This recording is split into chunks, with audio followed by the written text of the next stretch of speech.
non-politician and as a historian, I'd like to answer it from that perspective. That we might be politically independent, but I think our minds are far from decolonized. Particularly this finds its manifestation in scholarship, in historiography, where we've very, very faithfully been adherents of that infamous Macaulay's Minute of 1835, that the whole role of education is to create a class of people who are interpreters, who are only in color and blood Indian, but in our morals, opinions, tastes, and intellect, we are English.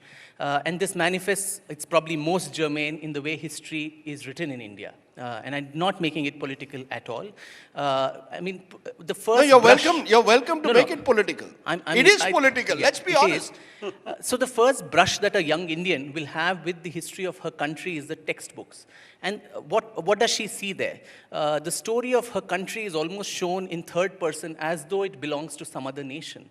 While it's not my case to argue that the role of history or historians is to generate pride and hysteria and jingoism and all of that, the converse also holds, that to denigrate your past, to feel a constant sense of apologia about it, I think that's been the bane of historiography, because sadly, even at the heights of the British Raj, you had space for nationalist historians, Jadunath Sarkar, Radha Kumud Mukherjee, R.C. Majumdar, V.K. Rajwade, so many of them, Bhandarkar, C.V. Vaidya. But then sadly, post-independence, and I think the Congress party unwittingly gave away that space of historiography to the stranglehold of Marxist historians, and in a discipline like this, which thrives on multiplicity of views, which thrives on dissent, discussion, debate, differences of opinion, healthy discussions, I think the thraldom with which academic historiography, I'm talking of, which has been largely controlled by a clique of what we would call as leftist historians, I think it's distorted history and created several fault lines. I'll just state one or two. The story of India is the story of invaders. From their perspective, we've not reclaimed that. So a young person, again, who reads the story of India, it's a long litany of invasions, starting from that myth of the Aryan invasion theory, to a series of battles that we have lost. We're a nation of losers, it seems, to most people. That the very fact that we are around as a civilization shows there must have been some battles we also won, and the resistance that was put, which is curiously underplayed or subjugated in our history books. The other thing, we are sitting in Delhi, but the historiography of India is extremely Delhi-centric. Both of us come from below the Vindhyas. I think stories from our part of the country don't find mention as much as some obscure dynasties which are bigoted, Lodhis and Khiljis find incommensurate mention in books. The Vijayanagar Empire or the Chola Empire, the Rashtrakutas, Satavahanas, Pallavas, the Travancore rulers, the Mysore Wadeyars, the Ahoms of Northeast, the Nagas, Tripuris, the rulers of Manipur. I think India needs to reclaim her history from Delhi. And these are these constant battles that keep happening in historiography, and also, a refusal to acknowledge the darker elements, the darker aspects of Indian history, particularly medieval India with Islamic invasions, trying to brush that under the carpet. American historian Will Durant had called the Islamic invasion of India as the bloodiest chapter of human history. But does that find a mention in our books in the way it should? We labor under this false assumption that talking about the truth will upset contemporary social issues. But dare I say that national unity or social cohesion cannot stand, the edifice of national unity or social cohesion cannot stand on the shaky and false foundations of whitewashed history. So face the truth in the eye. History worldwide offers these spaces to heal, to relive the past, get over it, make peace with it, move on. I think we've not done that. And that is one reason these battles keep happening, what we saw in Ayodhya, what we keep seeing all the time, these renaming of cities. These are a manifestation of that same idea that somehow someone is going to feel bad if you speak the truth. And so we need to push all the muck under the carpet and put deodorant. At some point, the stink will show up. And that's what is happening. I agree with Vikram. That might have been the case, Dr. Tharoor, I think, in the immediate decades after independence. But I think, have the wounds really healed? That's also the question. This, as I said... Are we allowing them to heal, Vikram? Well, I mean, sometimes just talking the truth, Ubuntu and the Truth and Reconciliation Commission, which South Africa did, of course, the victims and perpetrators, they were alive, and so they could come face to face. But I think it's a civilizational wound and a civilizational victim.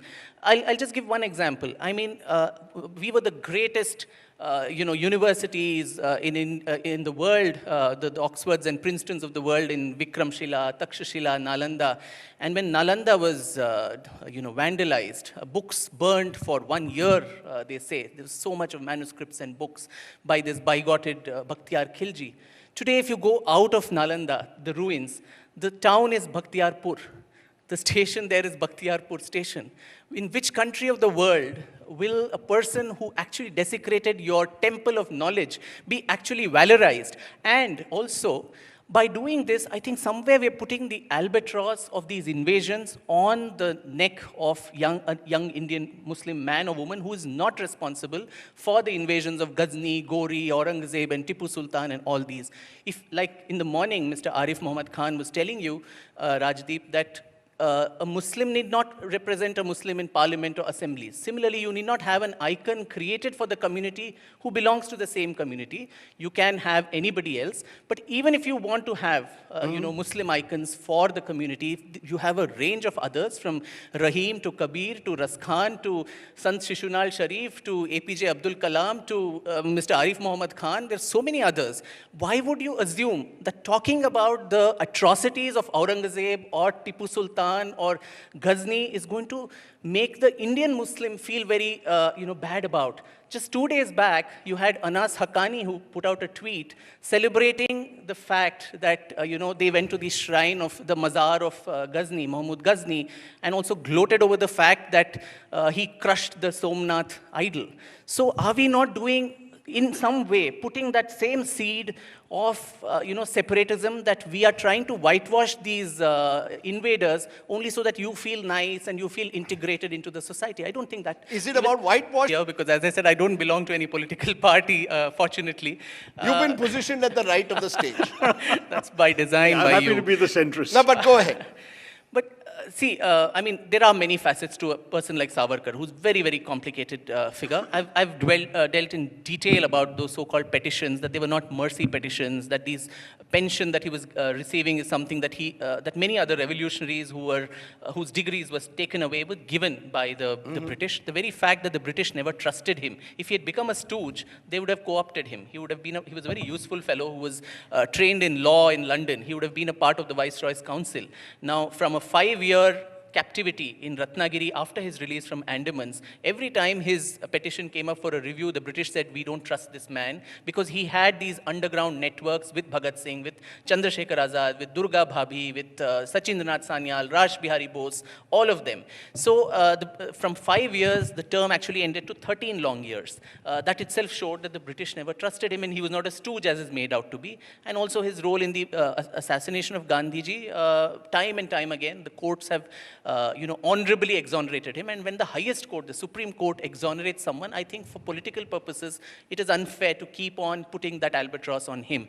But be that as it... There's a new book out that does exactly that with new research. Well, maybe. With, but then, Dr. Tharoor, for 1.5 years, the Supreme Court appointed an amicus curiae, and someone of the stature of Justice Bobde, the former CJI, and Justice Nageshwar Rao went through the Mahatma Gandhi trial papers, the Justice Jivanlal Kapoor Commission report, and gave out a statement in 2018, just 3 years ago, that Savarkar's role in Gandhiji's assassination is not something that is up for review, and the courts have settled it. So I think somewhere we should put, dogs to sleep there, as you said.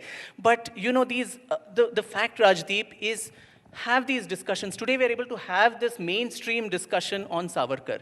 But in the 50s and 60s, I keep talking about this several times, someone of the eminence of Pandit Hridaynath Mangeshkar who was in All India Radio. Savarkar was also a prolific Marathi poet. He wrote extensively in Marathi, Sagara, Pran, Talmalala, and Jayostute, and all of that. So this poem which he tuned, Sagara, Pran, Talmalala, which Lataji, Ashaji, others sang, for which he got a show cause notice, asking, why have you tuned this man's, why have you tuned this? And Mangeshkarji gave this two-line reply saying, good poet, good poem. Reason enough to tune, but he lost his job for doing this. So you make someone a persona non grata, you don't even have a discussion on that person, and we talk of intolerance today. So, you know, this culture, cancel culture of anybody who doesn't fall in this mainstream narrative is a traitor, doesn't belong to the nationhood. I think that is a very problematic piece.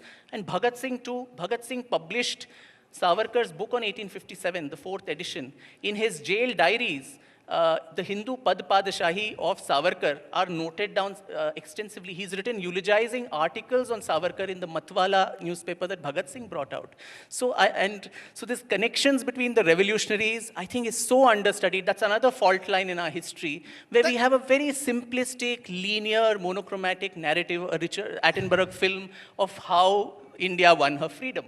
I think there are multiple stories, multiple narratives, multiple heroes and heroines, and the time has come in this Amrit Mahotsav that we kind of revisit those other voices and other, which are dying to be, I think, told and heard. So 2 million people dead, 15 million or so displaced, one of the largest displacements in human history, you know, in at least the recent times. As I said, I don't know the political motivations of what might happen of that. But world over, when you have Holocaust museums, are they all celebrating the Holocaust? When in Israel, in Germany, or in the US, when people go to the Holocaust museum and see those horrors, even now, of what happened in those gas chambers, are they celebrating Hitler? Or is it a reminder that history gives to you that these excesses should never happen again?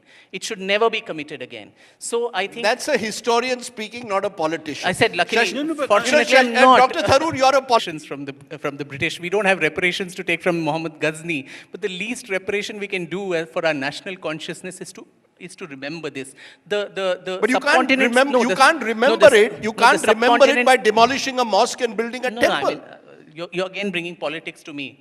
So 80 million was the fall in the subcontinent's population between 1000 CE and 1525 with the end of the Delhi Sultanate. So these 80 million people, largely Hindus in this subcontinent, they just didn't drop down dead.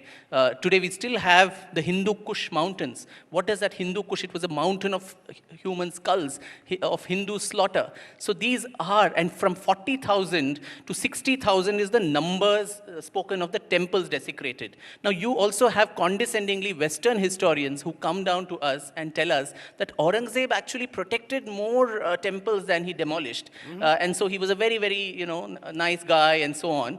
We know these kind of condescending historians who come and teach us what to be tolerant about and intolerant about. So obviously Hitler also could have probably massacred a lot more Jews. He didn't do it, so was he a saint for that? So I think these kind of perversions and it's, I think, an intellectual crime to subvert or subordinate the truth to political considerations, which happens on both sides. And to tell the truth as it is with a group of non-ideologically leaning historians, I think is the need of the hour to ensure that the story of India finally gets told to the future generations. Why can't it be told by multiple voices, Vikram? Why can't we have... So you have a Gyanendra Pandey writing about example after example that he's dug up of Hindu-Muslim cooperation during these periods. Sure. And by all means also have a historian cataloguing all the misdeeds and the temple destruction and so on, whoever, Sitaram Goyal if you like.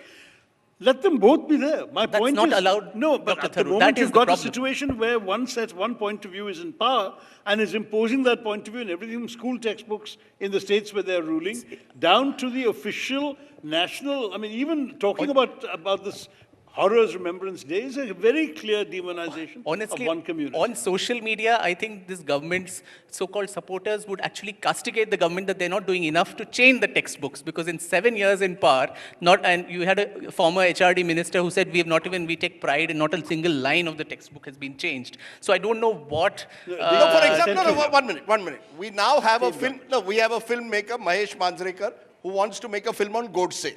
Announces the film on Gandhi Jayanti. And, obviously is sending out a message. You'll have Godse as a hero trending as the top trend on social media. Loonies, Rajdeep, there are loonies everywhere. Isn't there a mainstreaming and a normalization of these loonies somewhere? I mean, who is a loony and who is not? Some of these loonies are in power. Some of these loonies are our MPs. I mean, how long are we going to call them loonies? We've had some MPs actually saying they wanted statues of Mahatma Gandhi replaced by statues of Godse. So it's not, Radhi was quite right. There is definitely a mainstreaming of points of view that would not have been considered, respectable to utter even behind closed doors. But credit where due, I think the Prime Minister himself came out and said he would never forgive the concerned MP from Bhopal who made those statements or whatever. But she was made... Truthifying history, I guess. That is Sorry? the truthifying history. Truthifying. You're calling it truthifying history. Truthifying Indian history and let people read what is the truth. However inconvenient it is, let us stare it in the face. Let's just get done with it. I think we have a very, very troubled past. And since, as I stated again, since we've not made peace with it, we will keep having these fissures emanating all the time, whether it is in Ayodhya, whether it is in some other place. If we had settled these for good, I think the problems would not arise. Doctor, in these competitive hatreds of our time, I just wonder. It has, Rajdeep, and I would agree with Dr. Tharoor there about these multiplicity of views. I've always held, as a historian, that it's that famous poem we read as children, the blind man and the elephant. Each blind man touches one part of the elephant and says the elephant looks like the trunk, the tail, the body, and so on. They're all right and they're all wrong as well. History is that. Each person looks at one aspect based on either biases or the evidences that are available to them and reconstructs. It's the sum of all the parts. So do not deny any part in the false miasma of contemporary politics, contemporary social cohesion, and so on. And as I said, de-hyphenate today's Muslims from these invaders of the past. Make new icons who actually represent that composite culture, who actually represent that peaceful version that you talk of, rather than, actually deny and have this negationism that, Aurangzeb was actually very secular, but, the way to